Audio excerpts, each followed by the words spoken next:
Reality After Show viewers, fans, Johnny Fairplay fans, Johnny Fairplay haters. I am Matt Bischoff. If this is your first time tuning into our podcast, which I'm sure it's not, but if it is, I was on Survivor Caramoan Fans versus Favorites.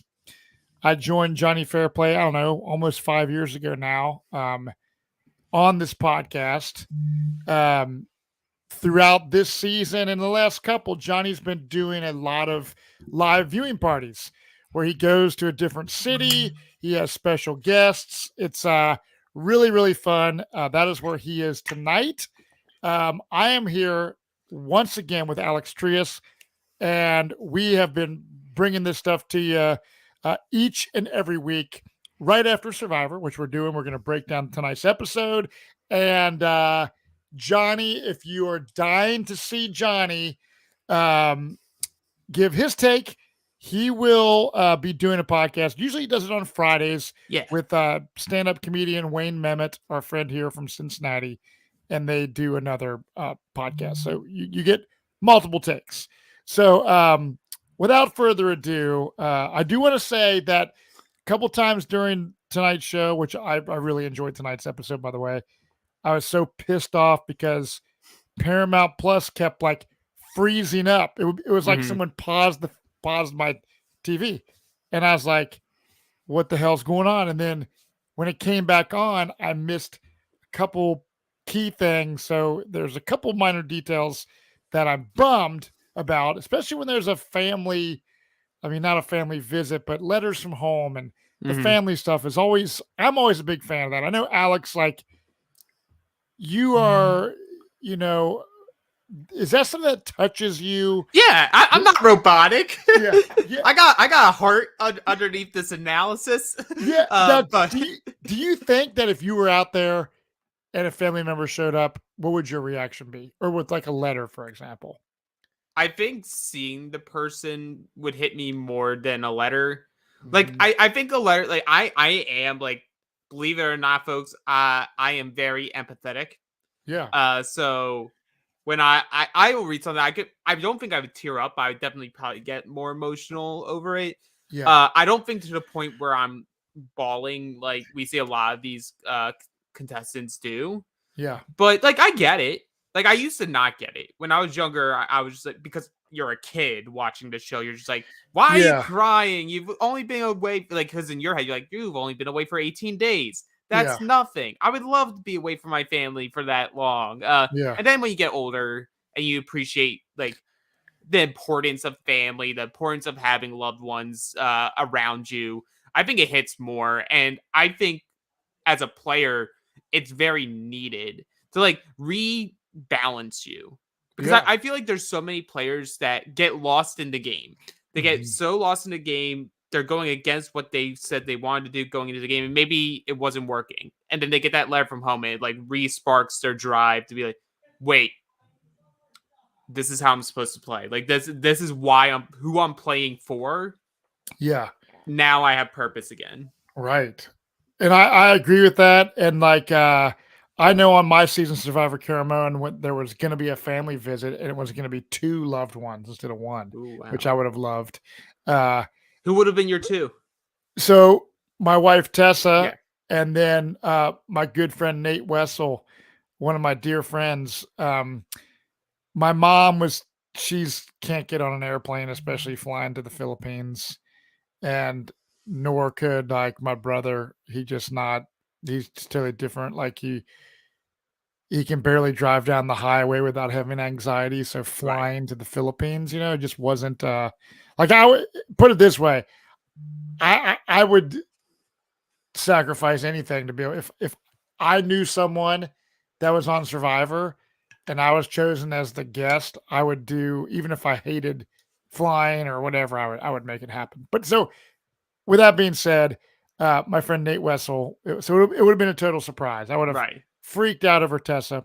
And I will say that once I got voted out and I was in Malaysia on my pre-jury trip, because what happens, everyone, is before COVID, if you got voted out before the jury, you would first go to Ponderosa, and then when the last pre-jury person got to Ponderosa, they would ship everyone away on a pre-jury trip. My pre-jury trip happened to be in Malaysia. So I remember being in Malaysia one night, and our handlers, like you have CBS handlers that are kind of like just chaperoning you, Right. and they handed us our letters from home. So I remember going back to Ponderosa, or no, I'm sorry, not Ponderosa. I went back to my hotel and read my letters from my wife and my mom. I still have all these letters in a big bin, but dude, I lost it. I was like I'm trying to like read the words on the paper, and I'm like, oh my God, I was gonna wipe the tears away. Right. And yeah, even though like you said, oh, you're only gone for 18 days or whatever, it especially if you're in like a relationship, like boyfriend, girlfriend, significant other, whatever, if you have children, I think like if I was young and I lived at home, like if I'm like Carson or something, right? It's not going to be as big as an impact to get a letter. I wouldn't think as opposed to someone who has children and a Right. That's a whole spouse. different that's a whole different level to it. Like for example, like I'm single. I currently reside at home while I'm like actively house shopping. Yeah, But because of that and just how I was raised, my bond with my family is very tight. yeah, So it later in the episode, because you said you didn't yeah, get a chance to see it. They only really highlight one of the letters yeah. specifically, but it touched me because Wow. it's we'll get to it, but Yeah, yeah, it yeah. was Lauren's dad, Okay. Yeah, I and can't wait to hear. some of the things that her dad says in the note made me think of my relationship with my dad, and it touched me. That's awesome. And that's what Survivor's for. That's why Survivor is so successful and been on for so long, because they try to cast people that will touch different audience members and fans of the show, right? Like, so you could relate to that letter, or like Yeah. when you have like the big Toms or the tattooed guy or the this guy or this woman or whatever, it's relatable people, and that's the beauty of this game. So let's start at the beginning. Yeah. Alex, So bring us up to speed. So this was a bit of a surprise. Like we jumped straight into it. And I think we were talking last week. We were like trying to figure out, and I know other podcasts were trying to figure out, why did Franny vote for Jamie? Yeah, Like, what was that? Because even if it was a split, it's a faulty split, because if something happens, that one vote isn't going to move needles. yeah, We come to find out it's because she was just completely left out. yeah. Like the last thing she was told by her allies and Danny and Heidi was that Jamie was the vote, Hmm. but they go off and vote out Kane. And Yeah. obviously the other side's not going to tell her what they were going to do. So she's finding herself like, everyone's against me. Hmm. And a big portion of that is because the big conversation this episode is she's winning. She's Yeah. winning shit. Hmm. And she falls into that stereotype that we've seen like a lot of like male competitors, I know he's canceled, but like the Joe Anglams Yeah, of the world, the Mike Holloways, like you're winning shit, and it's yeah, just so out there in your face about it that they're like, well, she's likable, like we all like her, and yeah. she's winning shit. The jury gets to see her constantly with immunity around her neck. Yep. Depending what you value, like Danny is going to be someone who values challenge performance. Like, so in his mind, he's like, well, if I'm on the jury, I'm voting for Franny. Yeah. So I know Franny's my ally, but if she doesn't win, she's gone. Hmm. And I think it's smart. I mean, you have Matt on the jury, who obviously that's Yeah. a vote, and Matt could be someone, if Franny makes it to the end, that could influence the rest of the jurors to vote for Franny. Especially as like the mayor of Ponderosa. Like as much as people debate on the relevancy of the first juror and the last juror, like they both have an impact. Like if Right. Matt's like bringing everyone into the jury Ponderosa, like very lovingly, very warmly, like helping them acclimate, and then he's just like, hey, so like tell me more about the game. Like this is what I was thinking when I left. Like I think Franny's playing an amazing game. Here's the things you probably don't know about it. And then you just keep peppering. Like, that was always the thing in my mind. I said it 2 weeks ago, the first week that Matt was on jury. I'm like, that's causing problems because they don't say it in the show. No, they I don't. 100% believe that you have people like Danny, people like Carson, Lauren, like looking over at that jury and seeing the facial reactions Matt has whenever Franny is asked to talk. Yeah, I know.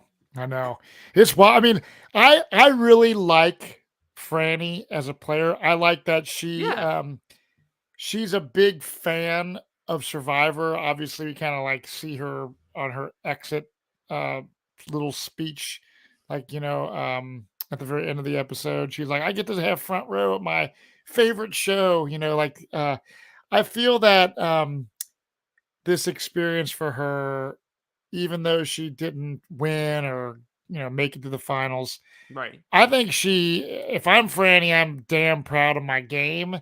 There's a lot of luck involved in Survivor. She happened to win some challenges, but when it really counted tonight, she didn't. And she's a huge threat and a likable player. And that's And when I got voted out. I asked them, "What could I have done different to get voted out?" They're like, "Nothing. Like, we knew you didn't have an idol. You're the most likable guy out there and the biggest physical threat out of the people in the tribe. So we voted you out. It's a game, and yep, Franny just was on the bad losing end of the end of stick it. on that one. Yeah, and I personally believe in a world where, let's say, like season 50. If we get to season 50, I think season 50 could be a chance where they bring in a lot of returners, like a lot of returners of this new era. Yeah, I easily could see them pulling Franny from this season as like one of the leading candidates of like, yeah, let's bring her back. She's fun. Like, yeah, she's that like super fan that isn't pounding over our heads that she's a super fan. Like, right. she's there, she's vibing, she's living her life, discovering who she is as a person. She's a beast, like a surprising beast at challenges.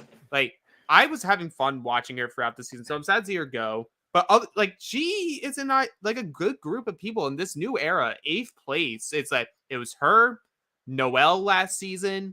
It was Yeah. High in season 42 and Shan in season 41. So like all Okay. these players that like based off the edit we were given, it was like they kept rising, kept rising, kept rising, kept rising, and then like right at this point, they get betrayed by their closest allies and go Yeah. home. Yeah.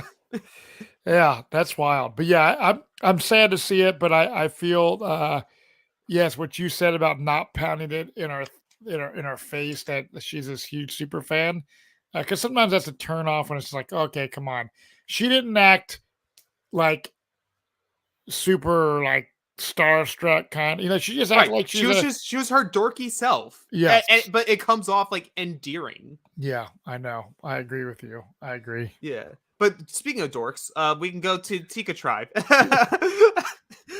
Who like they're like everyone's talking about how chaotic the vote is, and Carson's like, it wasn't chaotic. Like Yeah. us three, we knew what the whole thing was. Like, we're good about it. And I'm glad that they like highlighted that because it very much opposes what happens later in the episode. Yeah, right. Because I think they're, from my person who likes to read the edit, and you know what, take it with a grain of salt because I read the edit completely wrong last year or Yeah. last season. Yeah. But I wasn't alone. I think we saw the peak of Tika as a 3 at the beginning of this episode. Yeah, right. And I think for at least 2 of them, I think we're about to see their downfall because of what happens this episode. Yeah. But we'll see. So essentially, like, Carson's like, oh, I'm covering my bases. I want to bring in Jamie. And this leads us to the Jamie narrative of the episode, where Jamie is still believing, like, everyone still believes that idol was a real idol that left with Kane. But no one knows except for her and Lauren Yeah. that she handed off the fake idol to Kane. And I love the playful editing of her, like, oh my god, my idol goes away, and still says fake idol. It just like slowly fades away from her lower third. I know, dude. That's funny. I feel so bad for her. She's like, this edit is completely just like making her come across as like the big dodo like of the season, but like just a big dummy. And I'm like, but how would she know? Like, how would she know? And the thing is with that is that the interesting thing is throughout this episode, we see a lot of players that are like, oh, she is so smart. Like she's telling the story of the idol and Kane's, it went home with Kane, and people aren't believing anything she's saying.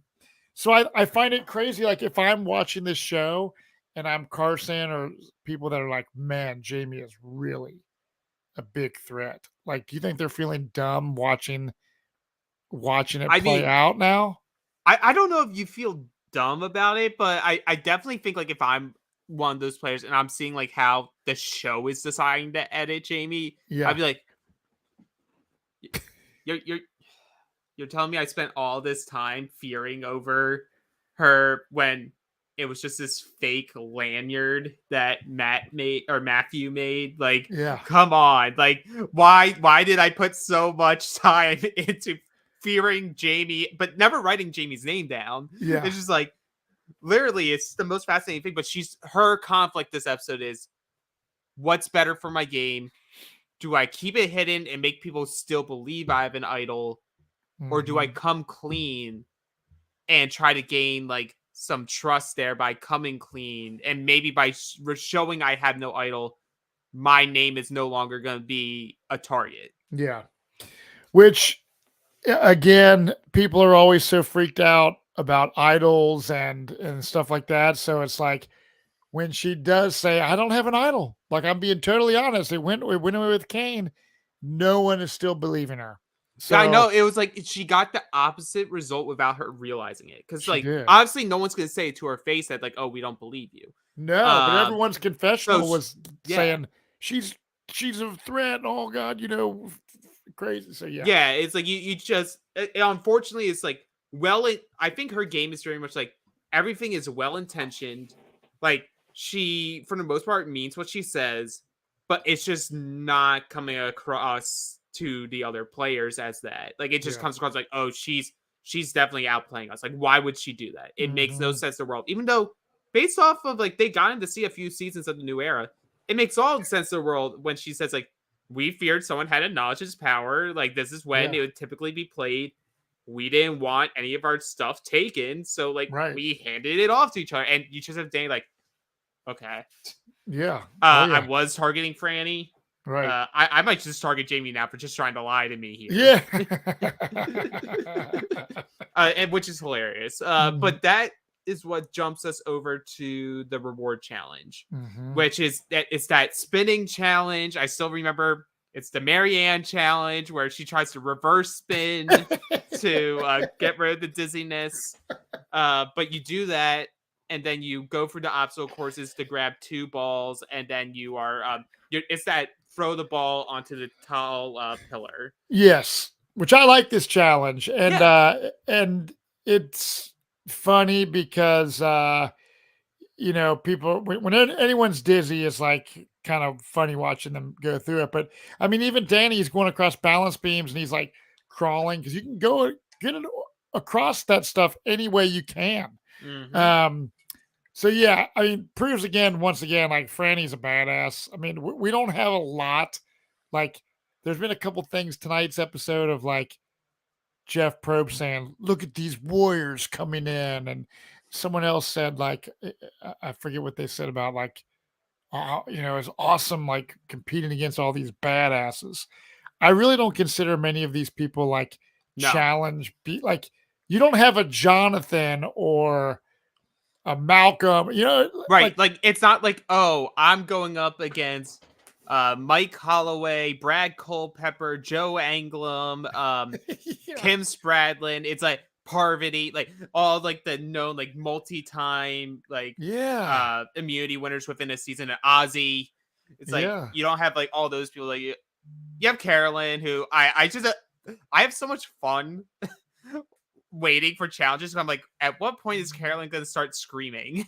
Oh yeah, I know, I know. Oh God, I love watching her. I told, I thought they were panning on her because I thought she was about to throw up on camera. oh yeah, dude. But I like I said, she's been a bright shining star of I just I just feel like she's so relatable. I yeah, feel to like to the average person who would go out and play these games. Right. Like, you're not prepping, not like doing anything. Like, you just plop someone out on the island.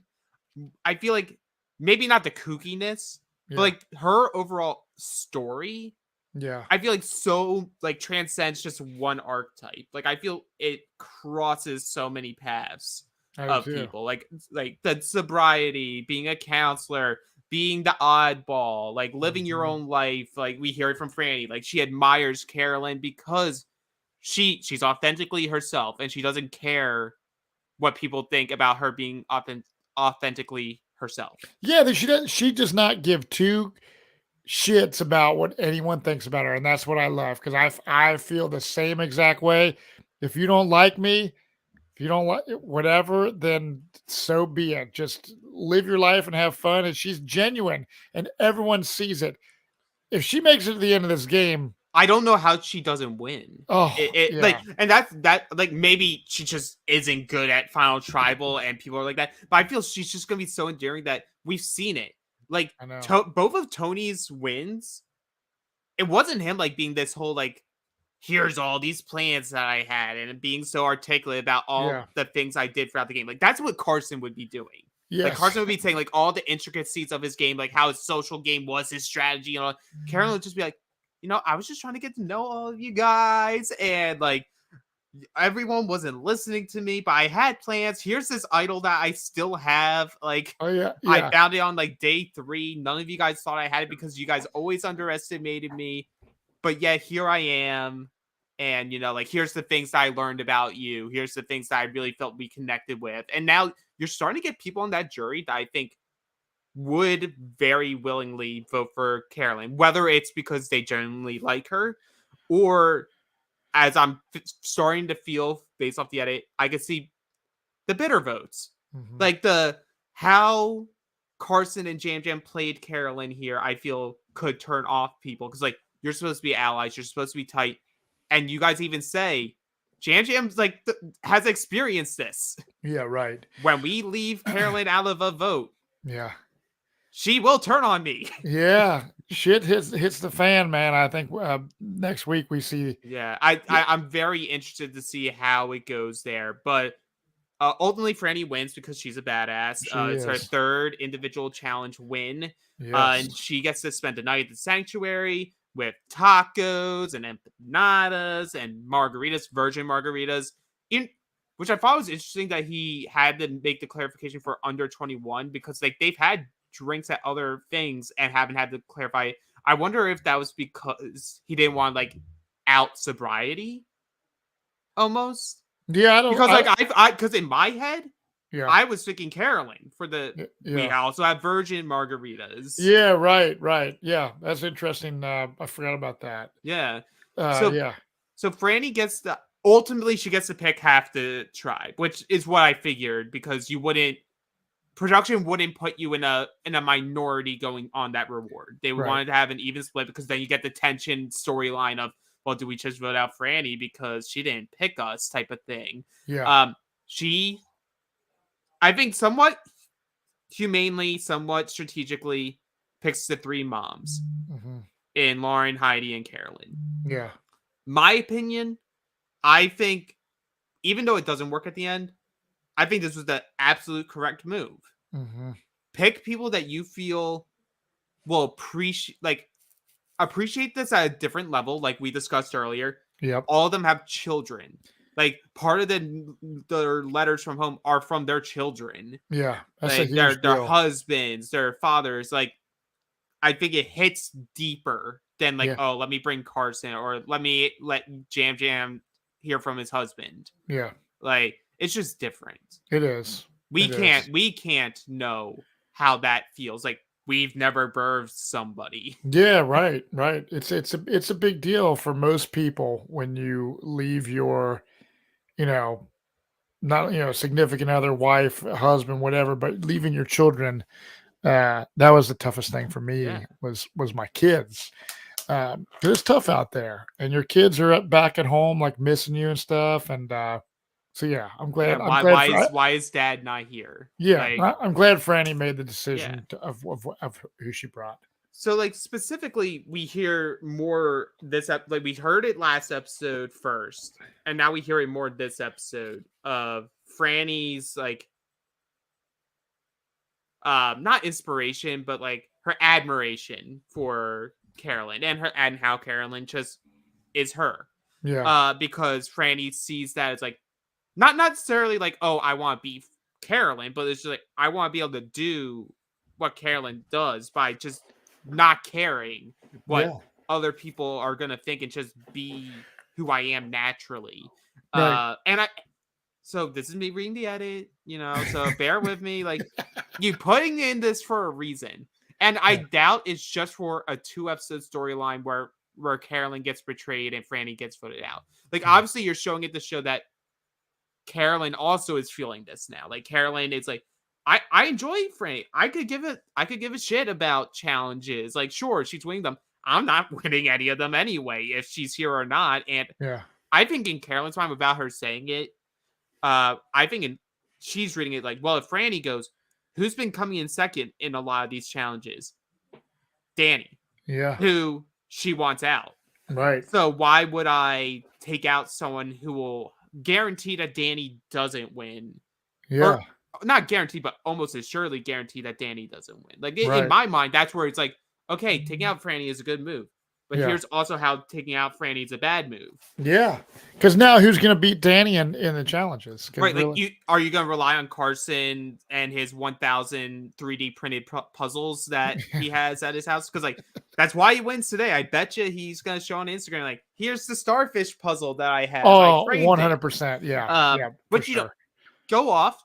If you're going to prep and if Survivor's going to be lazy and not make changes because Jeff loves the story of the super fan who does the extra effort of figuring out the puzzles. Okay, go off. Do your thing. Yeah. But I love this because it's the emotional connection. The emotional connection that leads to strategic connection. Yeah. And you hear all the women like talking. The main serious letter we get is from Lauren. Mm-hmm. She says, like, I did get some stuff from my kids, but like what's making her tear up is her dad within the writing wrote how he was so proud of her. Yeah. And she said that this is something my dad will rarely say. Barely says it at all. Sort of like, so I get the impression that her dad's probably someone who's like, probably grew up not in an emotional family. Yeah. So he also isn't like that, but he knows that those feelings exist, but he doesn't outwardly show it. Right. And she's talking about like how she wanted to prove to her dad that she wouldn't be like a lot of the rest of her family who was on welfare, single mothers, like needed support. And she's like, I'm gonna be able to figure it out. I can be a single mom. I went and got my master's. I'm proving to other women out there that you can do these things. You can make these jumps. Like I said, I was gonna go and Survivor. All my family thought I was crazy and would never get on. Well, look at where I am now. I'm halfway through the game. Like the end's in sight, and I'm still here. Like so. You can accomplish these things even if like your situation isn't ideal. Yeah. And I just felt that. I felt that. Especially like the dad part, because my relationship with my dad is a lot when I was younger. My dad's father wasn't someone who really outwardly showed emotions. Yeah. So my dad was like that too. But as I got into college and out of college, like my dad's been more open about that, and so like we've really bonded even tighter these last handful of years. That's great. Of that. So it was something that just hit very close to home hearing. That's I love it. I'm really pissed that my freaking Paramount Plus froze up and I missed that entire scene. So I'm actually learning something right now, what you're saying. And but yeah, that's really cool. The one thing about Lauren is we really haven't seen a lot of strategic gameplay through confessional, like compared to like Carolyn and Jam and Franny and Danny. We've seen a lot of confessionals from people, but Lauren, I don't think has a winner edit happening right now from based off of her confessionals. Yeah, it's like I sort of put her and Heidi in a similar box where like we do hear stuff from Heidi, but not a lot. And a lot of times now we're seeing her making an actively wrong move. Yeah. Like this episode, I don't believe at Final 8, this is the time where you take out your number one. Yeah. So, like, because this is the conversation that's had. Like, Carolyn sort of, like, gets a little more forceful here.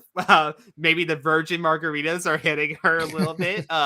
But she's just like, so, like, oh, like, that someone makes a comment about, like, a woman winning the next immunity. Mm-hmm. And Carolyn goes, oh, I thought you guys were talking about getting Danny out. And they all laugh, and then Carolyn goes, like, but can we? Yeah. And everyone's like, yeah, like, I'd be down. And they all look over at Heidi, and Heidi goes, look, Danny and I never made a final 2. We both know and acknowledge that we are going to have to take one of each other out ultimately in order to have a chance to win this game. Mm-hmm. So why not now?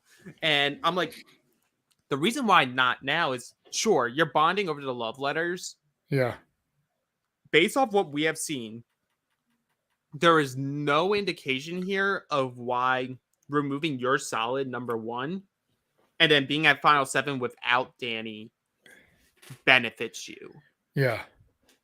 Like, that's the part that I don't understand because we haven't heard enough from Heidi. We haven't. Yeah, I mean, yeah, Heidi, like I don't see her winning. I don't see Jamie winning.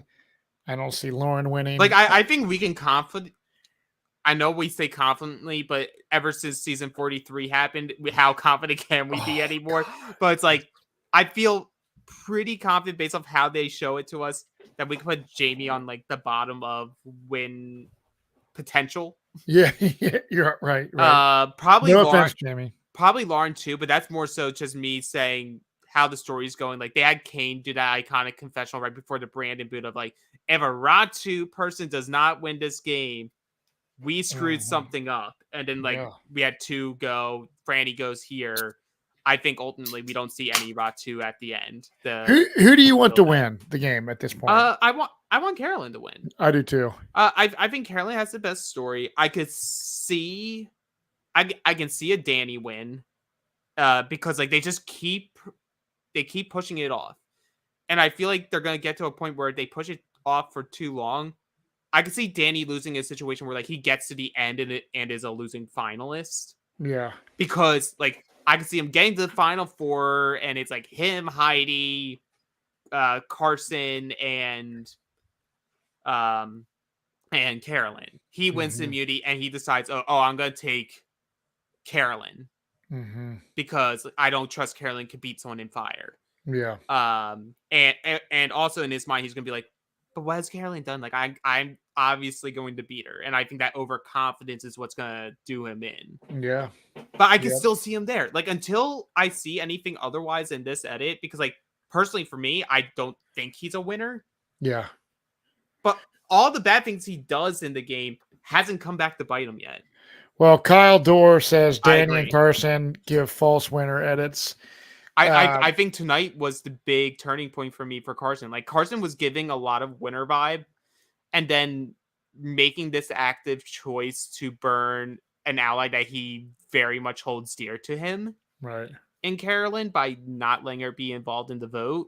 Oh, yeah. I just feel like that's a bridge that, like, she's going to be like, nope. She's, I think Carson's going to be dead to Carolyn at this point. I think she's going to I think ultimately Jam Jam probably gets hit before Carson. Yeah. Because, I think Carson has a higher likelihood now of winning immunities than Jam Jam, and especially with Franny out. And Jam Jam more actively has, like, tried to leave Carolyn out of stuff before. Right. Unfortunately for the Jam Jam fans out there, myself included. Yeah, he's funny. I saw some like hilarious graphic. It was like, it looked like he was like a James Bond and it said Jam Jam 000. Yeah, 000. Yeah, that shit was funny. Oh, it was great. But like we already talked about like the other stuff that happened back at camp of them being like, oh, well, we can take Franny out. Jamie reveals her story. Yeah. And Danny's just like, yeah, that's exactly what it is. It was a story. No, it wasn't a story. It was a bad story. Like, why would I ever believe this? And now it's like him and Carson were just like, okay, if Franny wins, we vote out Jamie. Yeah, Get that idol out here because she Yeah. obviously still has it. Oh yeah, they think she's like the biggest. Look she's at her! smart. Look at her acting, trying to find an idol out there where she's actively looking for an idol. Yeah. I just feel so bad for her. Like, I I'm do just too. like, she's Yeah, getting she's a played sweetheart. so hard by this. She is. She is. That's what you gets sign us up for, though. Yeah, you don't know what you're gonna sign get. up for. But that's what gets us to the immunity challenge, where it's like the sand snake challenge, where you're gliding through and up and down those like divots in the sand while holding a buoy in your mouth. Get to the end, then you have to untie the buoy off of the post and all the knots, and then you are completing a starfish puzzle. Yes, or a star-shaped puzzle. So it's funny. I mean, Danny is absolutely killing it. Yeah, he was almost basically standing at points. I was like, yeah, that's how you do it. Like, if you have any burst of energy, like where your hands are, especially for him who like does all the like training and stuff, if you can get the right positioning, you can use your arms and legs, like crunch your legs in, use your arms and like push yourself up and almost like jump over. Yeah, he's like hopping like a damn frog, and he's killing it. But as we know, just because you might be killing it in one part, in the physical part of the challenge, so it ends up being the great equalizer. Carolyn is funny because she's doing her typical like her noises. It's funny. Why are there so many seagulls out today? But it's enjoyable to watch, and then we get to the puzzle portion, and it's basically a battle between Franny and Carson. And for a minute there, it seems like Carson's not going to get it because he has a couple pieces wrong, and Franny. But at the end of the day, we know Carson's got these puzzles on lockdown. Yeah. As watching this, I'm like, there's no way he's going to lose this. It's probably like two pieces. He has to turn one, and then it was two pieces, and he had to turn one, and then but he wins immunity, and Jeff, puts a necklace around him, and Carson is definitely really happy and stoked to win an immunity, because obviously he's a big Survivor fan, and he's practiced these puzzles and prepped and gained weight and all that stuff. So a lot went into Carson getting ready for the game physically.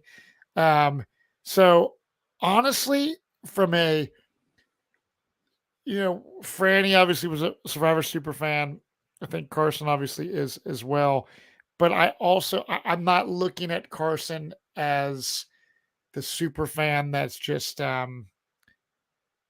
going on and on about super fandom all the time. He's like a Cochran to me. You know what I mean? Like, no, it's like what he said in the preseason, and I believe in the premiere, it was like a lot of like the nerdy stuff about like that, and like his NASA internship and stuff like that. He was like sort of said like, I'm gonna avoid talking about that stuff as much as I can. Yeah, and I'll find other ways to bond with people.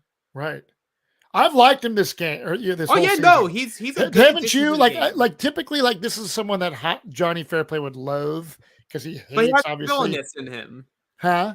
He has some villainous energy with him. Yeah, he does. I like his confessionals. I like the fact that his gameplay is methodical, yet it's still not perfect. And I was gonna say like him in a couple years, like coming back, I think could really bump out the kinks. Yeah, because like I think for the most part he has a lot of it down, and based off how like they showed it's a lot of show not tell, or I mean tell not show. Like they're saying, "Oh, I'm making these bonds," but we're not seeing all the bonds being made. We just have to make that assumption that it is happening. Right. But like his biggest things for me are like the little things where like he reveals stuff that's happening. I didn't like what he said at Tribal Council tonight, where he was talking about like, oh, well, this person was telling me a plan, and then like we're shifting, and that's the plan. Because like if you're trying to pull off a blind side, like it sounded as if he actively decided to bring that up instead of being asked that, and that's just something you don't do. No. You know what I'd like to see? It would be I was thinking about just the super nerd kind of players like the Cochrans, the Christian Hebeckis. Yeah. It would be interesting to see, like, even though I don't like three tribe games, but like you have one tribe that's got Christian, Carson, Cochran, like super nerds, right? Versus like the just like I'm a hard worker around camp, kind of like a Gabler kind of not Gabler, but that kind of player, like around camp, provide fish for my tribe. And then so you have a tribe of those kind of people versus the Brainiacs versus like the Jonathan Ozzy challenge beast people. Because like it is Survivor is outwit, outplay, outlast. It's like we have seen like these different themes and stuff like that, but I'm just curious of like who would win in a game like that? Would the nerds have a chance in hell against, real badass competitors? I mean, we saw that. It was called David versus Goliath. yeah, which was a great season. Yeah. So David versus Goliath 2 with returnees. You know what? Bring Mayor Slamtown back. Yeah. Oh yeah, forgot about him. Damn. Yeah, that dude. Yeah. Wow. Craziness. But okay, so we have the main scrambles here, and we could sort of broad brush this. Like, yes. So this is the first time that Franny is post-merge or post-mergatory even is actually like vulnerable for a vote. Yeah. So here we see these different plans coming up. We have a plan of splitting 3 and 3 on Danny and Jamie. Or it's like gonna be Danny or Jamie. Carson wants to do a 3-3 split, and it's like, well, I personally would want to take out Jamie. Carolyn obviously very much wants to take out Danny. Yeah. Danny starts bringing up the plan of Franny to people. And that's where it gets to a separate conversation of Jam Jam and Carson are talking, and Carson's saying to Jam Jam, I fear that Franny is now Carolyn's number one. And we need Carolyn to be with us. So I'm inclined that we hop on Danny's plan and we take out Franny to keep Carolyn locked in. And Jam Jam says a very valid point of like, well, she's obviously not going to be for this. And we know how Carolyn gets when we actively leave her out of a vote.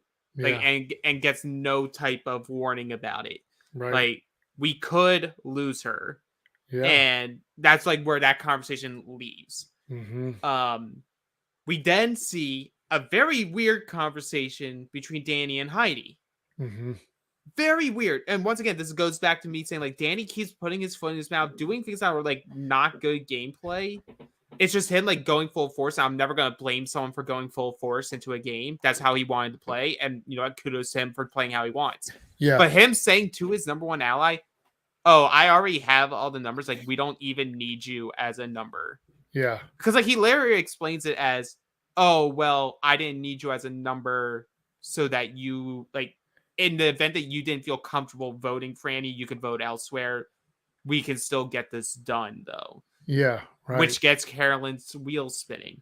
Yep. But it gets its wheels spinning because Heidi decides to actively tell them this. I know. And again, it's like they keep showing Heidi as well. Like they show Jamie in a horrible light of just like making her look like an idiot. But like, and I don't believe she's an idiot. But they also keep showing Heidi making these like little. I'm not gonna say they're huge, but these little mistakes and like what she's revealing to people. She reveals the idol from Danny's idol to the competition. She uses that vote to try to send Jam Jam home, but Matt still goes. Yes.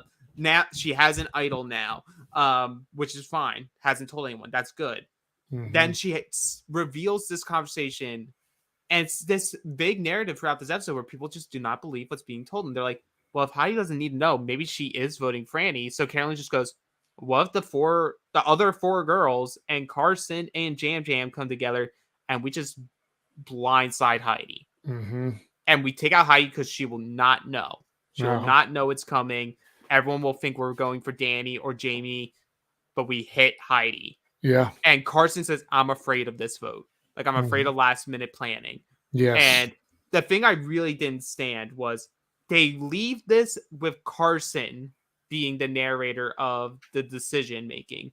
Yeah. And they keep trailing it off as if Carson is the mastermind. But I'm like, if we look at the grand scheme of this episode, Franny going home, the plan of Franny, in his own words, was Danny and like Yeah. everybody else, because he wakes up during that day going like, I didn't expect Franny to be an option at all, and suddenly Franny's an option. She's an option because of Danny and Jam Jam. Yeah. If they went with the plan that would send Heidi home, that's Carolyn's move. That's Franny's move. That's not Carson's move. So maybe it's just because he's the better narrator of it. I But think so. I was like, let Carolyn speak. Let her be a goofball saying what's going to happen. And if she's blindsided, that makes even better storytelling. Right. Oh, I hear you. I hear you. So yeah, we got, like some people were, not trusting Jamie, and then you got the whole, people are like saying, Danny's name and Heidi's name, and ultimately, Franny, who is a big threat, like with the likability and the challenge beast stuff. I really don't blame, as much as it sucks, because I don't like seeing Franny leave. Right. I think it's not a bad move to get her out at this point in the game. Yeah. But I also think that if they would have got rid of Danny and then Franny could have gone another time, I don't know. I mean, do you think it was the right move tonight at this point? It depends on who you're rooting for, I think. Yeah. If like, I don't believe it was the right move for Carson and Jam Jam. Right. Like, I get it. It's you trying to weigh your pros and cons. Like, it's the level of how do we keep Carolyn with us? Like, we know for sure we still have her if we keep Franny, but there's the doubt of, do we still lose her more because Franny's here? Yeah. Versus we could remove Franny from the table. She no longer has that number one. But do we also still lose Carolyn there? She's now mad at us. And if we react impulsively and vote Carolyn out because she's mad at us, we don't have her vote. Right. So whoever's next to both of us gets her vote. And she's going to be in the jury talking a bunch of shit about us, potentially, or not saying she would, but like in their head, like, she's going to talk so much shit. She's going to say all these things that we did that was manipulative and whatnot. Mm-hmm. And these people are going to not respect us, not vote for us. Right. Yeah. So that's my thoughts on it. But for you, ultimately, you're in this vote. Like, put yourself in, I guess, like Carson's shoes, because it seems like you're the decision maker here. Yeah. What do you think, as a former Survivor player, the right move would have been if you were in his shoes? Well, I mean, I know that Carolyn is pissed, as we see next episode, because Franny goes home and she was kind of like out, like in the dark on this. But I feel, I don't know. I feel there's a slight bit of where Carson could maybe do some damage control to Carolyn next episode, where he's not looked at as like super bad, like liar, you know what I mean? I think voting out Franny was probably the best move. I think that something's going to go down where Danny goes home. Yes, he's a big physical threat, but I think that he could easily screw up and lose a challenge. Because as we see, some of the immunity challenges are not just about a big, strong guy or like a puzzle, like right. People that can do puzzles are going to beat Danny. So Danny could go out next week for all I know. Right. I think I don't think Danny would have been the move for me this round. I do think I personally probably would have done the Heidi vote. Yeah. Because it's also sort of like, I can bring Franny in. Like, I get the threat that she is. Yeah. And in one sense, you're right. It's just good to remove that physical threat from the beginning, especially if they're a physical threat that has like goodwill with the jury, and she obviously does. Yep. So like in that sense, it's good. I would take out Heidi. It's that whole like you take out the power away from the person that you would ultimately want to target, and Yeah. unknowingly you would take out someone that has one of the last remaining idols, like outside Right. of Carolyn. Yeah. So like you'd send out Heidi with that idol. She no longer can protect herself or Danny. You now have Franny and Danny still going at war with each other. And you still have a couple Ratu people there that like you could use as cannon fodder, maybe. Like you have options here and you don't have Carolyn mad at you. Yeah, that's true. Now I do want to I want to touch base on what was the phrase something something boogie that Jeff Oh, Probst. the full tilt boogie. Yeah, what was that all about? It's Jeff trying to sound hip, I guess. Yeah, Even so though then that's like a phrase from not this century. Yeah, I just was like, wow, like interesting. Like I found it slightly odd. I'm like, Jeff, the tribal council is not about you, man. I know you asked the questions. This is not about you. It's not. It's not. But like this episode, I dug it. Franny, sorry to see you go. I know you're going to be hooking up with Matt tonight. Maybe a writer strike is needed for Survivor 45. I mean, to get the writers off of Jeff, sure. Yeah.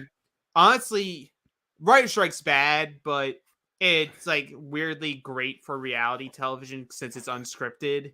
Yeah.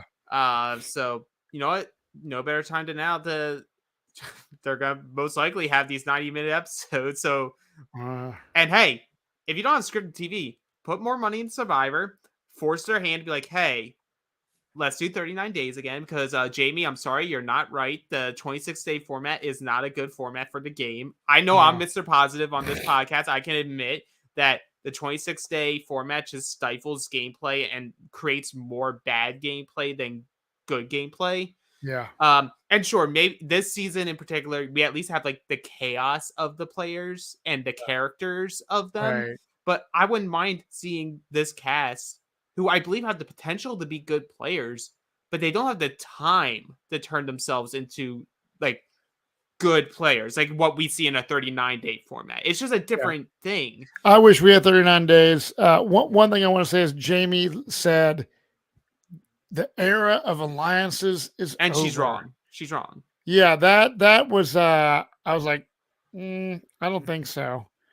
I get the fact that we have like voting blocks and different things like that, but there's, don't tell me that if half these people play Survivor again in the future, that there's not a pre-made alliance going in. Future Survivor contestants who are listening to this specific podcast right now, alliances are very much still a very important thing in this game, whether it's in a short-term alliance or a long-term alliance. Yes. It is not the next day is a completely new day and everything's clean. Like, no, like maybe things changed because of the voting block style, but like Danny had no intentions of turning on Heidi. Like the Ratu women were sticking together. Like they voted together tonight. Like the Tika 3, in all intents and purposes, were riding as a 3 this entire time. So that was an alliance that has lasted multiple rounds. Like the alliances are so important to this game because you need to have people you can trust. You cannot, or very rarely, you can win this game by yourself. Yep. Totally agree with that. So yeah, great game for you, Franny. I think if I were you and I watched myself win a bunch of challenges and I would leave this feeling like a badass. Oh yeah, you were a badass. Can't wait to see what goes on next week. And if you are wanting more from Johnny Fairplay, later this week, Friday, he does a podcast with Wayne Memmott. And if you want to see the rest of Johnny's Survivor viewing parties for this season, he's got a few more coming up leading up to the finale. And you can get the tickets right now at survivortix.com. That's survivortix.com. I don't have like details printed out in front of me, but you can find the details there. And survivortix.com. And it's always a great time at a viewing party with Johnny Fairplay. So, and if you're not around where Johnny is, and you're able to go to a viewing party with like Bryce and Wendell or other people for Give Kids the World, by all means, if there's a viewing party anywhere near your town, go to it as a Survivor fan. They are a freaking blast. And it never gets old to me. I mean, I played Survivor in 2012, we filmed. And so years and years later, I still enjoy every second of going to Survivor viewing parties. Even though I played the game, I'm still a fan of the game. So when Matt from this season, came to Cincinnati, it was awesome. Heidi was actually supposed to come; she did not, but it's a great time. So SurvivorTix.com. And if you want to support the podcast, the best way to do that is to become a patron at realitypatron.com. And we do a weekly Q&A, and we have a secret Facebook group. It's and you're really about cool to, once this season's done, you and Johnny are going to be getting back into your Australian Survivor Rewind. Yes. So we do a lot of cool stuff. So realitypatron.com, check it out. And thank you, everyone, for always supporting the podcast. Thank you, Alex Trias. And we will see you all next week on another Survivor 44 recap. Love all of you. Cheers, everyone, and good night.